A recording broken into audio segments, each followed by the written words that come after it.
Bonjour et bienvenue pour ces nouvelles news de la paracha de la semaine. Parachat Ki Tavo pour Torah Box. Le début des vendanges en France. Recettes de gaz en hausse en Israël. Iran et Corée du Nord, l'axe du mal en pleine forme.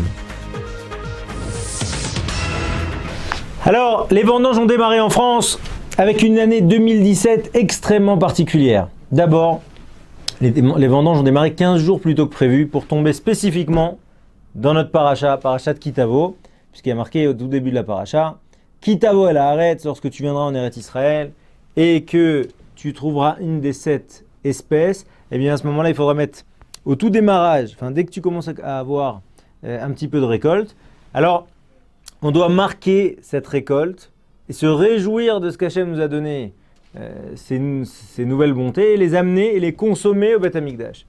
Alors, ce qui se passait théoriquement, comment ça marchait, pratiquement je veux dire, dès qu'on voyait un des 7 fruits, de la vigne, de la figue, de la grenade, etc., on mettait avec on marquait avec un petit fil rouge, et on allait les amener, on prenait un panier, on allait les amener à Yerushalayim.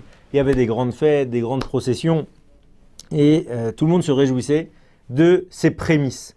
Eh bien, c'est le cas aujourd'hui en France, puisque on arrive aux vendanges, à la récolte, et comme je vous disais, une année très spécifique, puisque ça va être la pire récolte depuis 1945. 40% de production en moins, avec une double conjugaison d'un gel important en hiver et d'une sécheresse forte en été. Si bien que, alors, énorme paradoxe, on va avoir une récolte extrêmement faible, 37 millions d'hectolitres.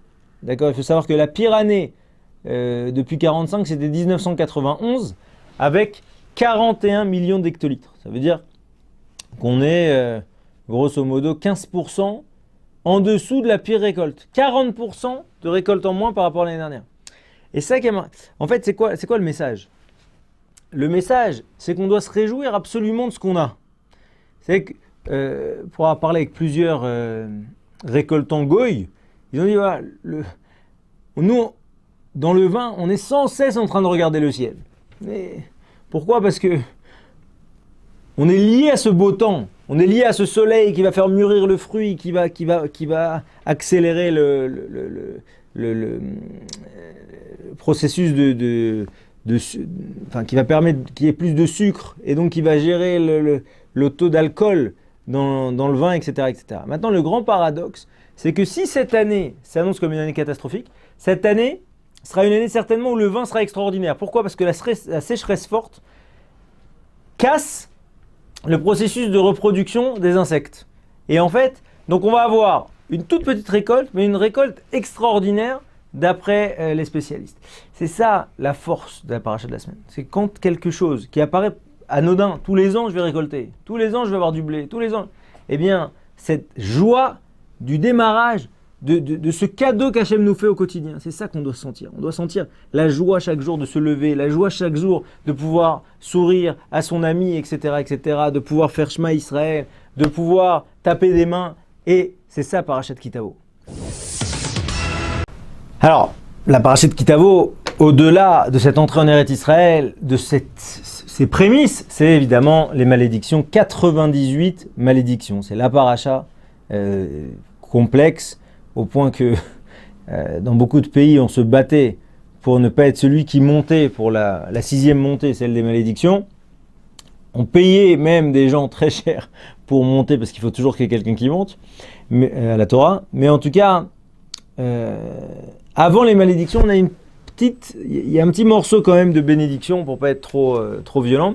Et dans ces bénédictions, il y a marqué que Hachem ouvrira Otsro Atov. Ça veut dire que son trésor de bonté.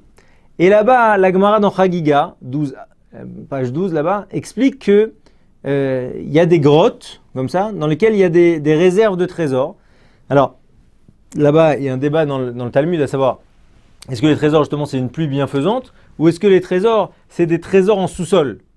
Et là, cette semaine, Steinitz, qui est le ministre de l'énergie en Israël, eh bien, vient de publier des chiffres extrêmement encourageants sur le gaz. Et sur l'idée que, ça y est, on en parle depuis des années, mais là, on commence à avoir de vraies redevances gazières avec 400 millions de dollars de redevances. Alors, 400 millions de dollars pour un pays comme la France au niveau du budget, c'est vraiment pas grand-chose. D'accord ? Il faut savoir que le budget de la France, c'est l'équivalent de entre 200 et 250 milliards de dollars. Donc, vous avez 400 millions, c'est pas grand-chose, mais pour Israël, c'est quelque chose d'important. Et on commence à voir déjà les conséquences, puisque cette année, au niveau social, eh bien, dans les villes religieuses, on commence à avoir la mise en place, par exemple, pour les enfants, de cantines gratuites ou très sponsorisées. On commence à avoir la mise en place d'aide de plus en plus large aux familles, notamment dans les soins dentaires, chose qui n'est pas du tout dans l'esprit israélien. Il faut comprendre que, autant en France, on s'est habitué à recevoir tout gratuitement ou quasi gratuitement, en Israël, c'est une habitude qui n'existe pas du tout. Eh bien, là, on commence à sentir les premiers effets du gaz, et c'est ça qui a marqué Otsaro Atov. Otsaro Atov. Qui aurait pensé qu'on aurait pu, qu'Israël allait devenir même exportateur de gaz? Et le passouk poursuit en disant, c'est la 5e montée, en disant que Dieu va bénir de ses grands trésors, et juste après il y a marqué, et tu n'emprunteras pas au peuple, mais tu leur prêteras. Et c'est justement ce qui va se passer. On va fournir du gaz à l'Égypte, on va fournir du gaz à la Jordanie, on est en pourparlers avec Chypre pour recréer un système de distribution de gaz vers l'Europe, distribution de gaz vers la Turquie, ce qui était encore il y a une dizaine d'années complètement farfelu. Alors c'est ça la force, et ça c'est autant de choses qui nous laissent à penser que la fin des temps arrive. Alors, pour finir ces news de la semaine, il faut savoir que on rentre dans toute une série de parachutes qui achèvent en fait, depuis la paracha de Ré, depuis la paracha de Vaïtranan, et maintenant on continue sur la paracha de Kitavo, avec la définition du bien et du mal, et une vision extrêmement manichéenne du monde.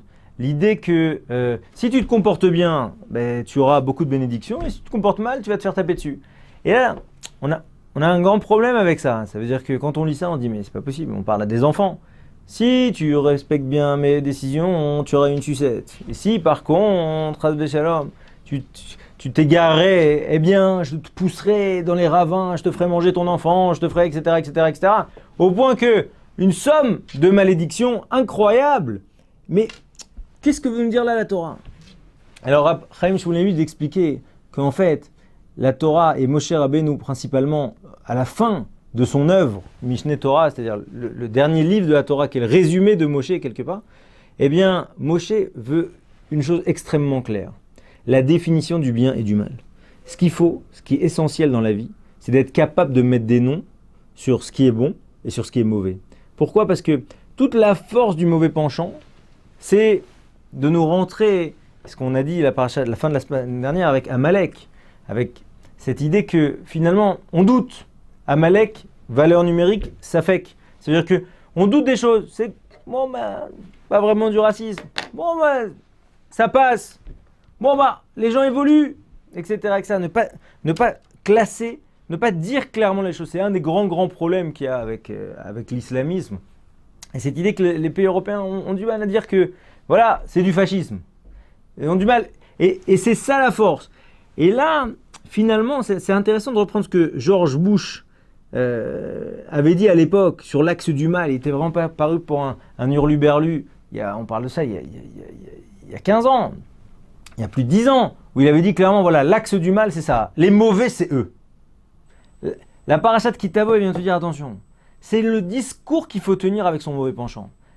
Dès qu'on commence à se sentir qu'on s'accorde des choses, on dit, ah, là, c'est le mal. Et là, c'est typiquement ce qui est en train de se repasser. La Corée du Nord, cette semaine, qui vient d'envoyer un missile, bombe H, d'accord, et qui réattise à nouveau les tensions avec ses voisins, avec le Japon, les États-Unis qui vont maintenant réarmer la Corée du Sud. Derrière, en face de ça, on a l'Iran, à Quneitra, 8 km de la frontière israélienne, qui est en train de construire des bases. Tout le monde est au courant, sous le joug de la Russie. Toute la force, c'est la faculté de nommer le mal. Et chacun à son niveau doit être capable de dire ça c'est bien, ça c'est mal. C'est ça la richesse de la paracha, c'est ça le message de ce qui est en train de se passer. Il y a marqué que la fin des temps, elle sera marquée par un birour, ça veut dire la faculté de clarification. Au moment du Mashiach, tout le monde aura pu donner son avis et sa position sur Israël, sur les Juifs. Et c'est quoi? C'est les réseaux sociaux. C'est l'idée qu'aujourd'hui, même dans les plus grandes dictatures, les gens ont accès à Facebook, ou ont accès à Télégraphe, ou peu importe, mais en tout cas, ils ont la capacité de dire oui, voilà ce qu'on pense du peuple juif, voilà ce qu'on n'en pense pas. Et c'est pour ça, encore une fois, c'est la deuxième fois que j'en parle dans ces news, mais c'est ça ce parfum de la fin des temps, comme c'est expliqué dans les prophètes. Voilà, on se souhaite d'arriver chacun d'entre nous à bien définir ce qui est bien et ce qui est mal, en premier lieu chez soi-même, pour, en cette période des louls, profiter de la présence d'Hachem très proche de nous pour nous aider à faire tchouva, avancer et écraser le mal qui nous gangrène, qui tetse la milchama, comme on a expliqué la semaine dernière, savoir qu'on part en guerre contre nos mauvaises midotes.